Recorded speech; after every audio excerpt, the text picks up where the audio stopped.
Hey everybody, it's Matt. Welcome back to the Journey Church podcast.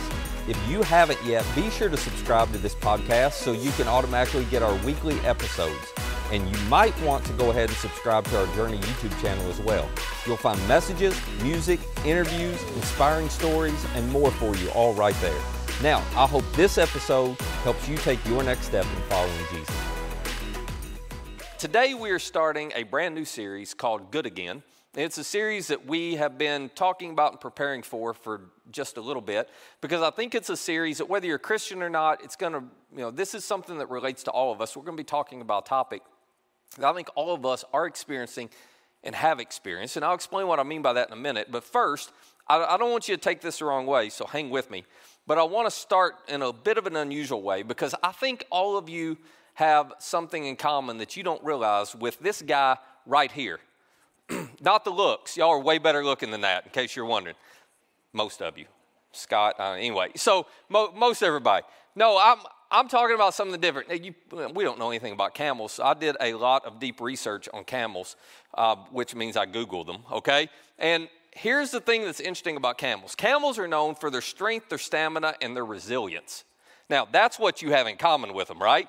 Camels are known for their strength, stamina, and resilience. So, the thing that's so unique about camels is they can march across scorching deserts for thousands of miles, carrying heavy loads, and they can go for weeks on end without drinking water. It really is pretty remarkable. It's like they have endless endurance. The problem is their strength is also their Achilles heel. So this is what makes camels so unusual. They will march and march and march and work and work and work and go without water, weeks on end and seem perfectly fine until they're not. They'll seem good until they're not, because they give no indication that their reserves are emptying. And so the minute that they run out of water reserves, 1 second they're fine, the next second they just collapse and die. Now the reason I bring this up is because in a lot of ways, we've all experienced this. We know what it's like to go through life and everything be good until it's not, because suddenly our reserves are empty. We just didn't realize it. And over the last 3 years, and we're not going to talk long about this part because all of us are ready to move on. None of us really want to talk about what happened the last 3 years. But over the last 3 years, we have been tested in a lot of different ways. And if we're not careful, our reserves have been emptied and we won't know it, and we'll be good until we're not good anymore. Not that you need a reminder of all the things that have tested us the last few years, but here are 4 big ones. We all remember the health pandemic, so we're dealing with, isolation. We had to isolate from everybody else. So we were isolated, we were sick or trying not to get sick, and then in many cases we were scared, not just necessarily scared that we were going to die, but you remember, especially early on when we didn't know much, it was like, oh my gosh, I'm scared I'm going to give it to my parents and kill them, or my grandparents and kill them, or my kids. You remember all of that? So we had all of that pressure and all that tension going on. And then there were all the economic challenges of the last 3 years, which obviously started with the COVID shutdown, and then there were all the supply chain issues, and then none of us could get toilet paper. Y'all remember that? And there were toilet paper hoarders. We know who you are because you had to get storage units to hold all. You still have big stacks. Not that we're bitter at you, but anyway. So we had all of that mess going on, right? And then you come out of that with massive inflation, which leads to recession, whether they call it or not. I mean, we've been in recession. I don't know if they've officially said that's what we've been in, but that's what we've been in. So you had all of that going on. There have been all these economic challenges.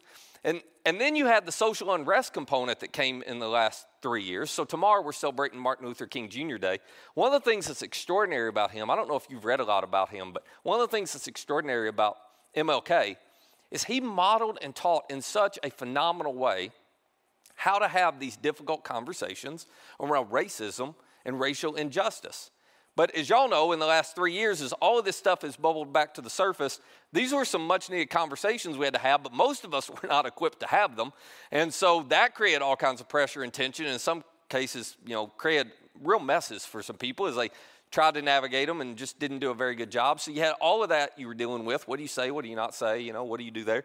And then, as if all that wasn't enough, then there was a political tension, right? So we've had 2 different election years that we've had to deal with, and the political tensions really haven't stopped the last 3 years. They've just continued to build and mount and go on and on. So you take any one of those 4 things, and it's a lot for anybody to handle. But then You put all four of them together, and that's just at a macro level, right? We're not even talking about the tragedies some of you have been through or the trauma some of you have been through in the last 3 years on a personal level. We're not talking about the health issues. We're not talking about the family stuff. We're not talking about all that stuff that you personally have had to deal with. You put all of that together, and it'll empty your reserves pretty quickly. You put all that together, and it will wear you out, which is why in the last 12 months, I have heard over and over and over again, I've said it myself, I think we've all said or thought it at some point, as we're trying to come out of this, the common theme for all of us is simply the idea we're ready for life to be good again. That's a phrase I hear. Just ready for life to be good again. It's like we gave up on normal. We don't even know what normal is anymore. I just want life to be good again, you know? That's what we all want. And the thing that, it's been interesting to observe people, because the thing I think that most of us assume is getting in the way of life being good again is that we're tired. We're tired. Physically, mentally, we're exhausted. And so as we're coming out of this, interesting 3-year run, it's like, I'm just so tired. If I could just fix being tired, then I think life will be good again. And so it's been fascinating to watch as people have decided to try to fix this tired problem in a couple of different ways. And I don't know which of these groups you fall into, if you fall into either one. But it seems like a majority or a percentage of people have said the way I'm going to fix this tired problem is I'm going to isolate myself. And then there's another group that's like, no, I just need to escape. So there's a group that have isolated themselves, and that's what I mean by that is simply, that's those of you who have decided, I am so tired, the best thing for me to do is not to re-engage socially, and it's not to reconnect relationally any more than I have to, which is why this whole work from home thing became so popular. It's like, I don't even want to go into the office anymore, and I've got to.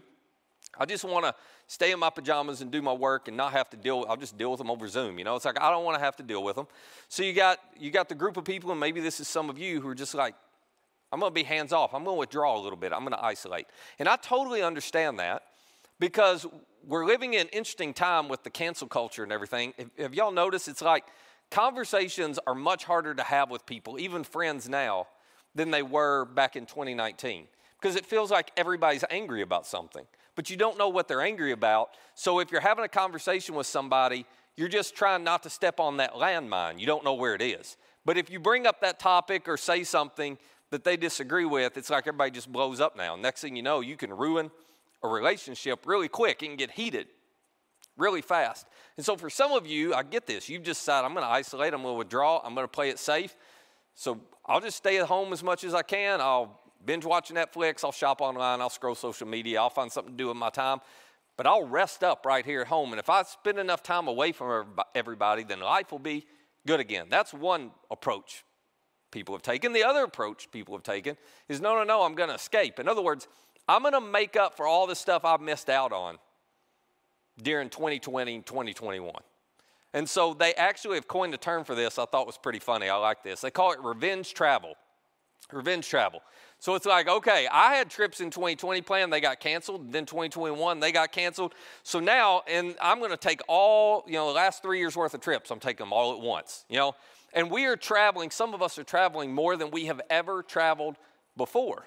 We're traveling all the time. This is all about, I'm going to fix being tired because I'm going to get away on some adventures. I'm going to get away, to some destinations. I'm going to get away on some vacations. Or I'm going to get back involved in activities I couldn't do then, so I'm going to do them now, and I'm even going to do more of them. And so some of us were traveling more than we've ever traveled before, and that's certainly true around here. And this is not a criticism or knock, but we know that's happening here. For instance, from last spring to last fall, we had about a 50-person drop in terms of we track average number of volunteers who were serving every Sunday. So there were on average 50 less volunteers serving every Sunday in the fall than the spring, and it wasn't because they quit. It's because you were all traveling. You were all gone. And you were not going like, I'm going to miss a Sunday and I'll be back. It was like, hey, I'm going to miss the next 5 weeks. I'll see you at Thanksgiving. That's kind of how it was, because you had all of this going on. Nothing wrong with that, okay? Nothing wrong with that. But here's what maybe you hadn't paused to think about. I think we're doing whichever way we're taking, isolation or escape, isolation or destinations. It doesn't matter. I think what we're trying to do is we're trying to fix this I'm tired problem. And so no matter which road you have taken or approach you have taken, here's my question for you. how has it worked? I don't know if you've ever stopped yet to think about this, but how's it working? How's it working? Has it actually fixed your problem? Or, and this is what I hear and see some, you went on that trip and it was amazing. Everything was good while you were there. It felt like things were good again. But then you came back and things weren't good anymore. And so you decided, oh, maybe I wasn't gone long enough, or maybe it wasn't the right trip. So let me try this and let me extend it and go a little longer. And you keep trying. The problem is when you come back, it's like it snaps right back into where you were before. Or you spend as much time as you can away from everybody, but doesn't seem to actually fix it. And the reason I think that may be true is because we're actually trying to solve the wrong problem, so we're using the wrong solutions. I think the thing standing between us and life being good again is not that we're physically and mentally tired, although that could be true, but I think it's something deeper. I think it's that we're empty. And what I mean by empty is we're empty emotionally, we're empty spiritually, our reserves are empty, which is to be expected after everything we went through over the last 3 years, both nationally and then, add on all your personal stuff. It's to be expected. But your inner life, your inner reserves are empty. Your soul, this is how Jesus would describe it, your soul is empty. And no amount of isolation and no amount of destinations will actually fill an empty soul. You've got to take a different approach. So what I want to do throughout this series is I want to talk about this issue and maybe help us to see if this is an issue for us that we hadn't even realized it. And then more specifically, I want us to get really practical. And so for the next 3 Sundays of this series, I want to give you 3 very practical keys to consider on how to fix this problem so that life can become good again. But first today, I just want to show you an invitation that Jesus makes because he has something very specific to say about this. And here's the thing I want to warn you about. Depending on what kind of church you grew up in or what kind of Christians you grew up around or the version of Jesus that's been presented to you, you may have a hard time believing that Jesus can actually address and wants to address fixing an empty soul in the sense of making your life good again. Because the version you may have had presented to you or seen is, oh my gosh, if you try to follow Jesus that way, it wears you out. If you try to follow Jesus that way, it sucks everything out of life. But that's actually not the reality of what Jesus came to do, nor is it the invitation that he extended to us. I'll show you what I mean. He was talking to his followers one day, and he looked at them and he said, "Come to me, all you who are weary and all of you who are burdened." It's like, how'd he know? This has been a problem forever. But he's not talking about physical or mental exhaustion. He's talking about this soul level, this emotional, this spiritual emptiness, weariness, burden that we all experience from time to time. And some of us experience it because we're carrying all the burdens of the past. You're weary, you're exhausted because you're carrying shame, you're carrying guilt from the past, you're carrying tragedy, you're carrying trauma, you're carrying hurt, you're carrying pain from the past. You're carrying things that nobody should ever have to go through or nobody should ever have to experience, but you're carrying it. You're carrying conflicts and relational rifts, all that stuff. For some of you, you're weary and burdened because you're carrying a lot of stuff from your past. Some of you, you're weary and burdened because of the present pressure you feel, and you feel it deeply. It may be a financial pressure. It may be a relational pressure, a pressure in your marriage, a pressure if you're a parent with parenting kids, pressure at work, but you're feeling this pressure. And some of us, we're weary and burdened because of the fears of the future. It's, oh my gosh, I'm so uncertain, and I'm so anxious, and, it's so frustrating. And I'm so tired of, this is how you'd say, I'm so tired of, I'm so tired of the conflict. I'm so tired of the uncertainty. I'm so tired of the anxiety. I'm so tired of the depression. I'm so tired of working too much. I'm so tired of running so hard. I'm so tired. You're just weary and burdened. And it's overwhelming. And part of the reason it's overwhelming, part of the reason that this gets all of us is because we all want to get life right, don't we? It doesn't matter if you're a Christian or not. We all want to get life right. We want to get our finances right. We want to get marriage right or dating right or parenting right or, career right or school right, whatever it is. We all want to get life right. And so it gets pretty overwhelming when you're carrying all this stuff, you feel all this pressure, You're afraid of what's going to come in the future. You're trying to get it all right. You're not sure you're going to get it right. And then to make matters worse, we end up being overcommitted because we think we've got to say yes to everything in order to make sure we get everything right. So you're saying yes to every opportunity that comes your way because, well, if I say no to that, I may miss out on something at work and then my career doesn't end up where I want to end up. And I'm going to say yes to this because if I say no to it, it may hurt me relationally or at school or whatever. Then if you're a parent, I mean, good grief. Not only are you saying yes to everything because you want to get parenting right, but then if you're a parent, it's like, I got to say yes to everything because the worst thing in the world would be for all the other kids to do something that your kid didn't do, and then that somehow hurt them down the road, and they, can't get into college or, end up not having a productive career or whatever your thing is, right? So we're wanting to get everything right, and we're not sure how to do it, so we're saying yes to everything so we don't miss out on anything, which overwhelms us even more.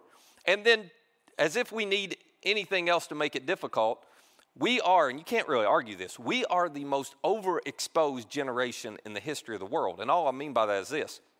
There's never been a time before us when people knew as much about what was going on in the world and around the world as we do now. I mean, everybody's connected now, so you know everything, right?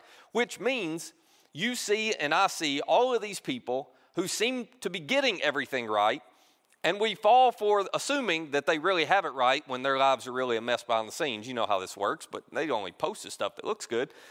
But it feels like they've got it right, and we feel this pressure to create an image where it looks like we've got it right. And so you put all of that together, and no wonder, you're weary and you're burdened. And Jesus says, all right, if that's you, I have some good news for you. If you will just come to me with all of that, if you'll just give me all those burdens, if you'll just give me all that weariness, if you just give me all that baggage you're carrying, he says, I promise that I will give you rest. But not like go take a nap rest, More than that.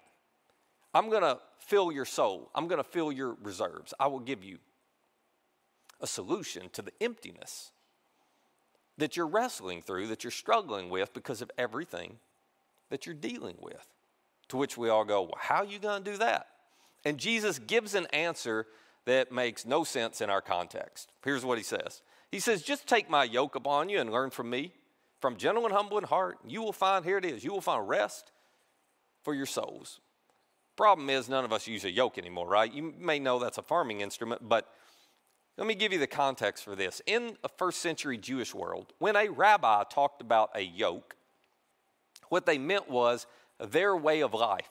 So every rabbi, they would all get these followers. And the reason you would choose to follow a rabbi is because that rabbi was teaching a particular way to approach life or a particular way to shoulder the weight of life. And if that resonated with you and you thought it would work better than what you're doing, you might follow that rabbi. And they would say they've just taken upon themselves the yoke of that rabbi. So this is Jesus' way of saying, there is a way of life that I have that I want to invite you into.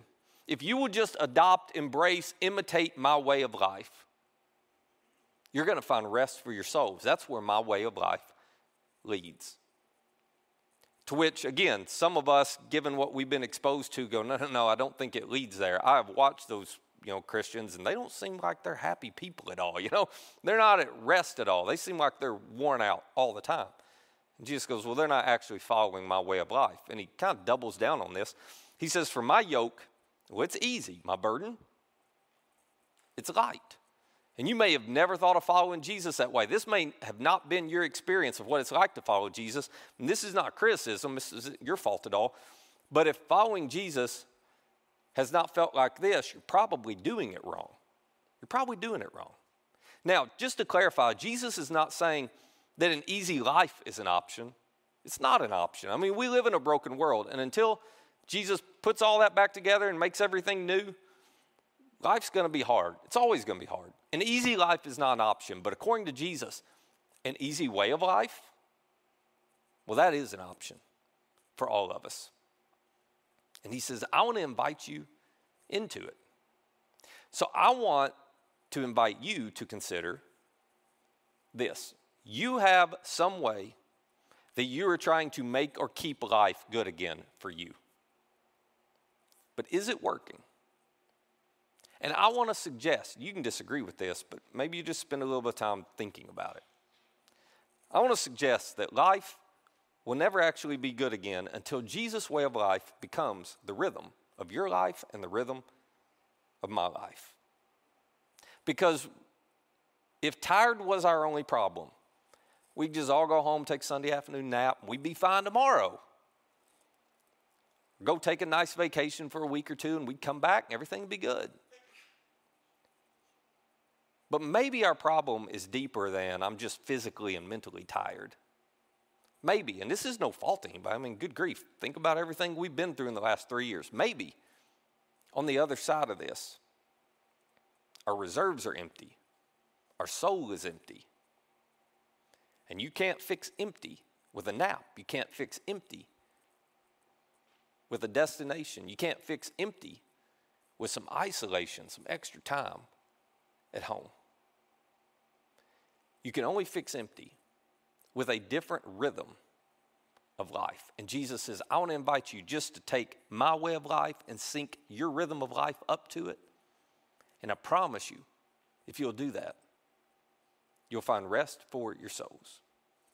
Which, whenever I was younger and I heard preachers talk about this, I was like, that is the most unhelpful thing ever, because what in the heck does that mean? You know, it's like, it's not practical.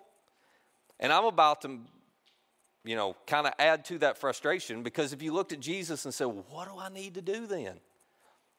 He never gave anybody a list of 10 things. It's kind of what we want. Just give me a list of 10 things, I'll check it off. No. He would look back at people and he would just give them a 2-word invitation. He would say, follow me. Well, yeah, but what am I supposed to do? Just follow me.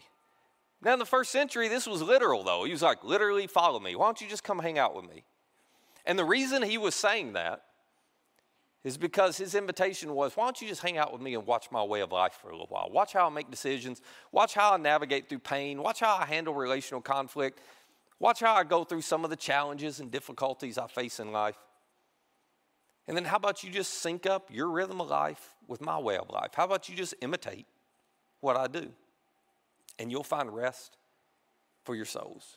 This wasn't a promise of, I'm going to smooth things out so life's good. It was a promise of, no, I'm going to show you how to navigate through all the difficulties of life that come to all of us. So, I was tempted to end the message right there, but again, all of us would leave and be like, I don't know what to do with that. So let me be a little more practical, okay? Here's the part you can grab hold of. We're going to spend the next few weeks talking about what this looks like in a practical sense, but I want to give you 3 goals to consider. If you're like, I would like to at least explore what it means for the rhythm of my life to sync up with Jesus' way of life, there are 3 things you got to do. First of all, you got to be with Jesus. Secondly, you got to become like Jesus. And third, you got to do what Jesus would do if he were you. Hang with me. These are all sequential, and you can't do one without the other. They build on each other, okay? First of all, I want to encourage you to be with Jesus. And all I mean by that is, what if you spent a little bit of time with Jesus getting to know him better and getting to understand what his way of life looked like? And we can't physically do that like people in the first century. But you can do that by opening up the accounts of Jesus' life and reading them. And for some of you, you've got this rhythm already in your life where you spend a little bit of time reading scripture every day and praying and kind of figuring this out and learning who Jesus is and what he values and all those things. But if you have never done this, I want to make it really simple for you. You can go to our app, and like I said, if you don't have our app, scan that QR code in the seat in front of you, and you can grab our app. And on the homepage of our app, we have 2 different recommended reading plans for you as we go through this series. And I intentionally, because if you hadn't done this, this is not an easy habit to develop. So I intentionally picked some where you can read in 5 minutes and you're done. Okay, that's it, 5 minutes. And I picked some where you don't have to read 7 days a week because, no pressure to be perfect. So if you could just develop a habit maybe during this series or try spending 4 or 5 days a week, just reading a little bit through our reading plans, what it'll do is this. It will help you begin to understand what Jesus' way of life might have looked like. Now, let me tell you what happens the more time you spend understanding who Jesus is. Then you're able, and it naturally happens in some cases, you start to achieve the second goal, which is become like Jesus in character. Become like Jesus in your way of life. Become like Jesus in terms of you start thinking the way Jesus would think. You start valuing what he would value. You know how this works because The longer you're around somebody, the more you become like them, right? For those of us who are married, we get this. You know, you're married long enough, you finish each other's sentences, and you know how each other would make decisions. And, you know, I just know if I drive by a Starbucks, if I don't hang a left and turn in there, my wife's going to hit me in the arm. I just know that's how that works, right? Doesn't even have to tell me anymore. So the longer you're with Jesus, the more you're going to start to understand what he cares about and do it. So you can't do that until you're with him. But if you just start, you know, reading plan, over time you become a little bit more like Jesus, which then allows you to do this third thing, which is do what Jesus would do if he were you. Now, just to make sure I'm clear, this isn't like, well, what would Jesus do? And you look at what Jesus did in the first century and the accounts of his life, and you go, I guess I should do that. No. First century world and our world today is two totally different things. This is coming to a point where you would understand, okay, what would Jesus do if he were me in 2023? And once you know him well enough and you've begun to understand what he values and think like him well enough to know that, then it becomes much easier for your rhythm of life to sync with his way of life. It becomes much easier, if we're talking practically, for you to have a rhythm of life that allows you to experience peace. Life can't be good again unless you have peace, right? You got peace with God, you got peace with others, you got to be at peace with yourself. Talk more about that next week.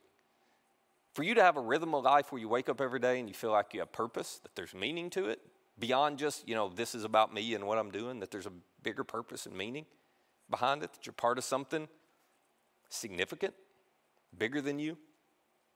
And for you to have a rhythm of life that syncs up with Jesus' pace of life, a pace of life that's sustainable, a pace of life that's healthy, a pace of life where you're not drained all the time, where it's not like your battery's always on empty, and where people never get the best of you, and where you're trying to bend but not break. We all know this. You can be like that for a little while, but eventually you break, don't you?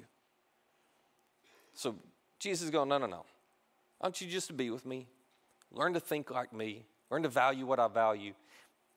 And then learn how to do what I would do if I was literally in your shoes in 2023.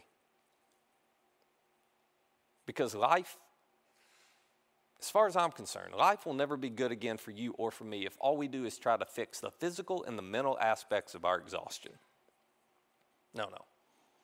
You got to acknowledge the fact that maybe like the camel, you've been marching across the desert for a long time, and everything's looked good, and you've carried the load. You have been extraordinary. Your strength, your stamina, your resilience as you've faced all these challenges has been incredible. But you just might be setting yourself up for failure. You just might be good until suddenly you're not, and your reserves are empty, and your soul is depleted. So this year, I want to help you develop the kind of rhythm in life that keeps your soul filled, where spiritually and emotionally you're as good and healthy as you are physically and mentally. Because life can't be good again until Jesus' way of life, he promises this way of life will give you rest for your souls until that way of life becomes the rhythm of your life and the rhythm of mine. So this week, simple. You want to take a step in that direction? Open up our app, grab a reading plan, try 4 or 5 days this week, spend 5 minutes reading, but you're reading for a purpose. You're reading to try to better understand and see what Jesus' way of life was like. And if it interests you, then this series is for you, and we'll pick it up right there next Sunday. Let me pray for us.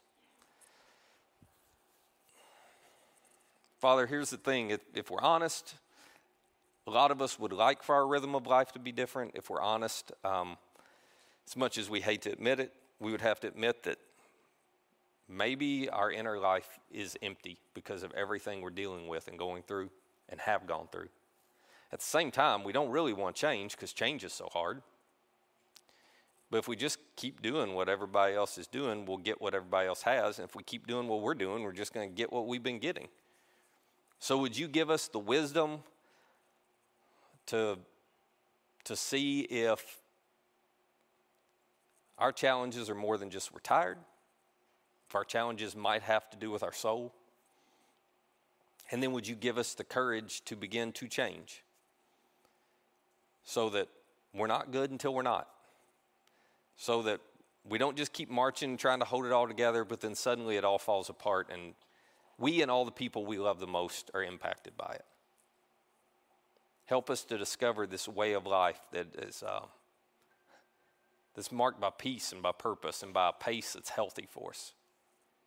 Help us to figure out what that looks like, and this year to learn how to sync up your way of life with the rhythm of our lives. It's in your name we pray. Amen. Hey, if you'd like more content like this, subscribe to our YouTube channel and download our Journey app to access all of our recent message content.